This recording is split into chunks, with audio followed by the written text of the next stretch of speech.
Doorway a manual to self. సూచనలు లేదా సమాచారాన్ని అందించే స్వీయ శోధన సాధనం.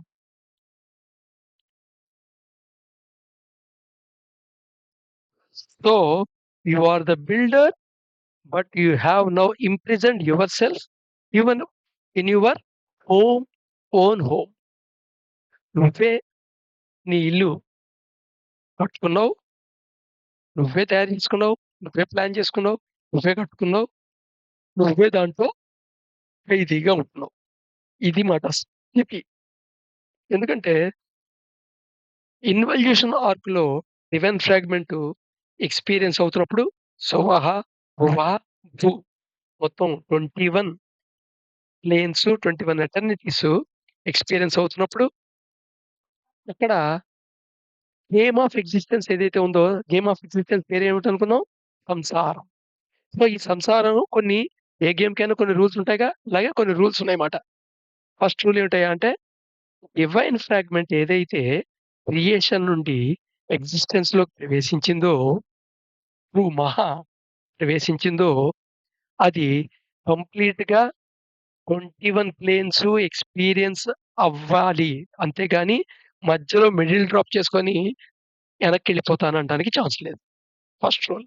ఒకసారి గేమ్ మొదలెట్టిన తర్వాత గేమ్ కంప్లీట్ చేసుకోవాల్సిందే. జెనిత్ పాయింట్ ఎంటర్ అయిన పాయింట్‌ని ఎగ్జిస్టెన్స్‌లో జెనిత్ అంటారు. ఎక్కడికి చేరుకోవాలో దాన్ని నాదిర్ అంటారు. సో, ఈ జెనిత్ నుండి నాదిర్ దాకా కంప్లీట్ ఎక్స్‌పీరియన్స్ అవ్వాల్సిందే. అంటే భూ ఎక్స్‌పీరియన్స్ అవ్వాలి, భువ ఎక్స్‌పీరియన్స్ అవ్వాలి, శువ ఎక్స్‌పీరియన్స్ అవ్వాలి. సో, ఇక్కడ ఎక్స్‌పీరియన్స్ అవ్వటం కోసమని దీనికి బాడీ అండ్ మైండ్ ప్రదానం చేయబడతాయి. సెన్సెస్ ప్రదానం చేయబడతాయి. సో, ఇక్కడ టోటల్ ప్రాసెస్ ఏముంటాయంటే ఇన్‌కార్నినేషన్, రీఇన్‌కార్నినేషన్ సైకిల్స్ ప్రొజెక్ట్ చేసుకుంటూ అవ్వాలి. కర్మ అనే ఫంక్షనల్ ఫ్యాక్టర్‌లో నడవాలి. ఆపరేషన్ ఫంక్షనల్ ఫ్యాక్టర్‌లు ఈ 2 రీఇన్‌కార్నినేషను అండ్ కర్మ. సో, ఇక్కడ కర్మ తయారు చేస్తుందెవరు? నువ్వే. కర్మకి చిక్కుకొని బయటికెళ్ళకుండా ఆపుతోందెవరు? నువ్వే. అందుకని అది చెప్పడానికి ఇక్కడ ఆ మాట చెప్పామాట. You are the builder, but you have now imprisoned yourself in your own home. అయితే ఇంకో రూల్ ఏమిటయ్యా అంటే గేమ్‌లో సంసార, ఎగ్జిస్టెన్స్ సంసార అనే ఆటలో నెక్స్ట్ రూల్ ఏమిటయ్యా అంటే ఇన్వర్డ్ ఆర్క్‌లో ఉన్నప్పుడు ఈ డివైన్ ఫ్రాగ్మెంటు విట్నెసింగే చేస్తుందే గానీ, అది ఏ విధమైన గైడెన్స్ ఇవ్వటానికి లేదు ఛాన్స్.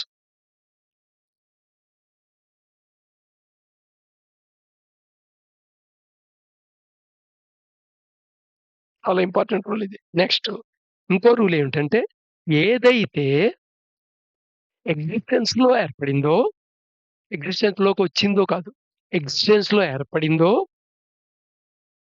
అది మహాన్ని క్రాస్ చేసి వెళ్ళటానికి వీల్లేదు. అది ఇక్కడ ఏర్పడకపోతే బయట నుండి క్రియేషన్ నుండి వచ్చినట్టయితే వెళ్ళొచ్చు. సో, మొత్తం ఎగ్జిస్టెన్స్ నుండి మళ్ళా క్రియేషన్‌కి వెళ్ళటానికి ఎలిజిబిలిటీ ఉన్నది ఎవరికి? ఓన్లీ డివైన్ ఫ్రాగ్మెంట్‌కే. అదే మనం రిఫర్ చేసుకునే సోల్ లేదా ఆత్మకే. అయితే నాదిర్ చేరిన తర్వాత అప్‌వర్డ్ ఆర్క్‌లో అంటే ఎవల్యూషన్‌లో మళ్ళా నాదిర్ నుండి ప్రయాణం చేసి అప్‌వర్డ్ ఆర్క్‌లో సీనిక్‌కి ప్రయాణం చేయాలి గదా! ఇక్కడ మటుకు అన్ని ఎక్స్‌పీరియన్స్‌లు అవ్వాలి అనే రూల్ ఉండదు. నెక్స్ట్ ఒక రిలాక్సేషన్ వస్తుంది డివైన్ ఫ్రాగ్మెంట్‌కి. ఇప్పుడు డివైన్ ఫ్రాగ్మెంట్ గైడ్ చేయొచ్చు. అందుకని ఈ ఎగ్జిస్టెన్స్ నుండి క్రియేషన్‌కి షిఫ్ట్ అవ్వాలి అంటే డివైన్ ఫ్రాగ్మెంట్ దీన్ని మనం ఏమంటాం లిబరేషన్ లేదా దీన్ని ముక్తి అంటాం. దీన్నే సాల్వేషన్ అంటారు.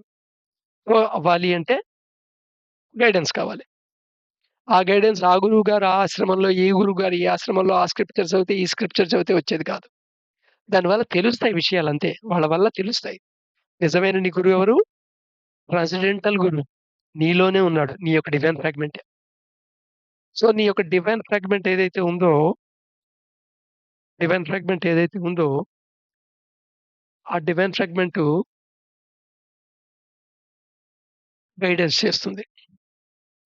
అది గైడెన్స్ చేస్తుంటుంది. కోడెడ్ సంకేతాలు ఇస్తూనే ఉంటుంది. అయితే ఈ డివైన్ ఫ్రాగ్మెంట్‌ని ఆవరించి ఉన్న బాడీ అండ్ మైండ్, సెన్సెస్ ఉన్నాయి గదా! ఇవి గ్రహించి ఫంక్షన్ అవి చేయాలి. ఎందుకంటే అక్కడ డివైన్ ఫ్రాగ్మెంట్‌కి పనిముట్లు శరీరం, మనసు, సెన్సెసు, ఎమోషన్సు ఇవన్నీ. ఈ పనిముట్లన్నీ పని జేయటానికి శక్తి కావాలి గదా! శక్తి, ప్రాణశక్తి.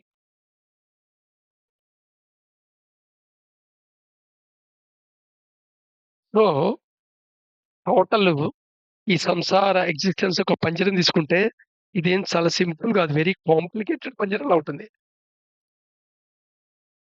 ఈ పంజరం తయారు చేసుకుందెవరు? నువ్వే. ఎందుకంటే సేమ్‌నెస్ ఫీల్ అయ్యి విల్‌ఫుల్‌గా వాండరింగ్ స్టేట్‌లోకుండాలి అని క్రియేషన్ నుండి ఎగ్జిస్టెన్స్‌కు ప్రయాణం చేసావు గదా! ప్రయాణం చేసిన తర్వాత అక్కడ గేమ్, సంసార గేమ్.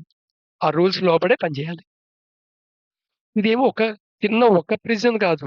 ఈ కేజ్ అనేది ఈ పంజరం ఒకటి కాదు. ఒక రకంగా చెప్పాలంటే పంజరంలో పంజరం, పంజరంలో పంజరం లాంటిది. అసలు ఈ మొత్తం ఎగ్జిస్టెన్సే ఒక పెద్ద కేజ్. ఎగ్జిస్టెన్స్‌లోంచి బయటికెళ్ళాలంటే అది ఎగ్జిస్టెన్స్‌లో ఏర్పడింది అవ్వకూడదు. సో, డివైన్ ఫ్రాగ్మెంట్ మాత్రమే క్రియేషన్ నుండి ఇటొచ్చింది కాబట్టి అది బయటికెళ్ళగలదు. నెక్స్ట్ కేజ్ లెవెల్ ఏంటి?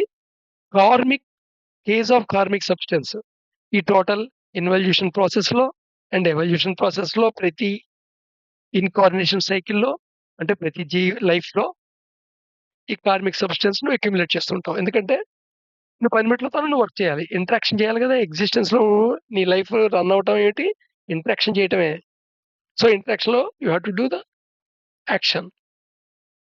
సో, కార్మిక్ సబ్‌స్టెన్స్ అది కూడా ఒక కేస్ కింద ఏర్పడుతుంది. ఎందుకంటే కార్మిక్ సబ్‌స్టెన్సే నిన్ని బాండింగ్ గురి చేస్తుంది. ఎంటాంగిల్‌మెంట్‌కి గురి చేస్తుంది. అదే బంధనం. And case of conditions. ఆ లోపల రకరకాల విషయాల మీద ఆధారపడి రకరకాల కండిషన్స్ ఉన్నాయి.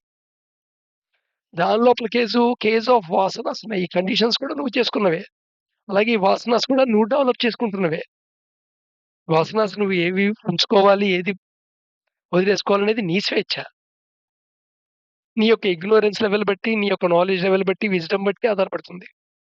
నీ యొక్క ఎవల్యూషన్‌లో ఎంత మెచ్యూరిటీ అయ్యావు, ఎంత పరిణామం చెందావు, ఎవల్యూషన్ ఎంత అయ్యావు అనే దాని మీద ఆధారపడుతుంది. And cage of mind and body.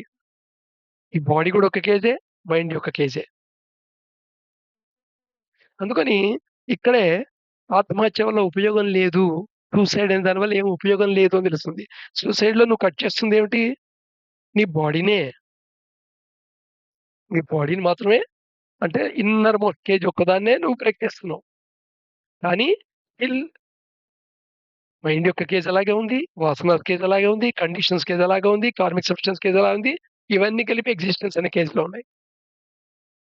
So, suicide లేదా ఆత్మహత్య అనేది ఎప్పటికీ స్వేచ్ఛకి సంబంధించింది కాదు. జనరల్‌గా అనుకుంటారు. సూసైడ్ చేసుకొని, ఆత్మహత్య చేసుకుంటే ఈ సమస్యలన్నీ ఉండవు కదా! అని. ఆ సమస్యలు చూడటానికి నువ్వుండవు. సమస్యలు అలాగే ఉంటాయి. సో, నీ కర్మను మళ్ళా నువ్వు కంటిన్యూ చేయటానికి మళ్ళా పుట్టాల్సిందే. పెద్దగా మార్పులు, చేర్పులు లేని మళ్ళా జీవితం అనుభవించాల్సిందే. దీంట్లో ఈ కేజ్ ఆఫ్ బాడీ అండ్ మైండ్‌ని లిమిటేషన్‌ని అధిగమించడాన్ని మనం ఫ్లెక్సిబిలిటీ అనొచ్చు. ఇంకా బాడీ అయితే ఫ్లెక్సిబిలిటీ అంటాం. మైండ్ అయితే జనరల్‌గా బ్యాలెన్సింగ్ అంటాం. 2 లిమిటేషన్స్ నుండి బయటకొస్తే ఇంటిగ్రేట్ అయ్యున్నాయి, పనిచేస్తున్నాయి. హార్మోనిక్‌గా పనిచేస్తున్నాయని చెప్తాం. అలాగే కేజ్ ఆఫ్ వాసనస్ నుండి బయటపడటం అంటే కాన్షియస్‌గా ఉన్నావు అంటాం. ఫుల్ అవేర్‌లో ఉంటామట. ఏ వాసనస్ నీకు కావాలి, ఏ వాసనస్ వద్దు. దాన్ని బట్టి నీ లైఫ్ ప్యాటర్న్, కర్మ నువ్వు డిజైన్ చేసుకుంటావు. అలాగే కేస్ ఆఫ్ కండిషన్స్ నుండి ఫ్రీడమ్. కండిషన్ ముందు అది కండిషన్ అని గుర్తిస్తే ఫ్రీడమ్ అనే మాట తర్వాతొస్తుంది. అది కండిషన్ అనే విషయం తెలియకుండా అదే యాక్షన్‌లో ఇన్వాల్వ్ అవ్వటం ఏమంటాం మనం? కంపల్సివ్‌నెస్ అంటాం. సో, ఈ కంపల్సివ్‌నెస్ నుండి స్వేచ్ఛ పొందితే దాన్ని ఫ్రీడమ్ అంటాం. అలాగే ఈ కార్మిక్ సబ్‌స్టెన్స్ నుండి ఫ్రీడమ్ పొందడాన్ని సాల్వేషన్ అంటాం. ఈ కంప్లీట్ ఎగ్జిస్టెన్స్ నుంచి బయటకెళ్ళటాన్ని లిబరేషన్ లేదా మోక్షం అంటాం. రేపు మళ్ళా కంటిన్యూ అవుదాం.